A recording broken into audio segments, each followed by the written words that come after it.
Hi everyone. We just returned from a ballet performance here in Whitesnake, Lady Whitesnake, in Lincoln Center. I met the Chinese Consul General. There was one last year I met, there's a new one, at the presidential box in Carnegie Hall through my very dear friend Sir Clive Gillinson, his ferocious pro-Israel wife, Clive's also Jewish of course, Lady Anya Gillinson, and the Consul General was seated next to me in the presidential box for the National Youth Orchestra, which contains many Asian players. And I said to him, I know that China and America are seen as adversaries. Let's put that aside for a moment. Why are China and Israel adversaries? Why is China cozying up to Iran? Iran represents rape, pillage, terror, evil.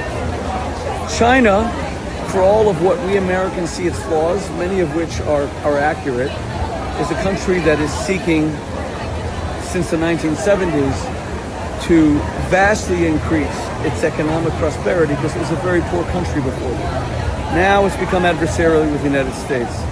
A lot of that is China's fault, there's no question about it. Infringing American copyrights, being belligerent to Taiwan, that's all unnecessary. And of course the fact that it's not a democracy. Some of it is America's fault. Kind of scapegoating China for absolutely everything. I would like to see greater democratization in China. But what I said to the Consul General is, why can't we start with one thing? In 1937, Japan, seeking to expand its empire, and Japan was really evil at that time. It's amazing that Emperor Hirohito got away with everything and was never charged as a war criminal, let alone what he did to American prisoners of war. Japan invaded Manchuria.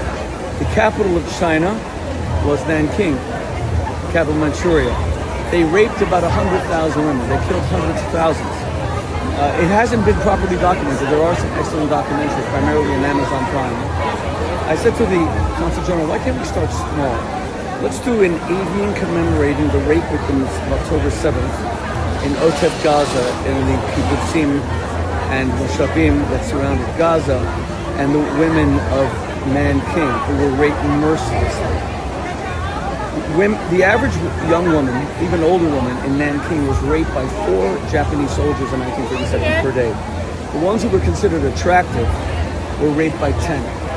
Maybe we could even establish, through the good offices of Eric Adams or whoever is the next mayor of New York, I hope it'll be Cuomo or Adams, and I love Mayor Adams, and I'm very close to Andrew Cuomo.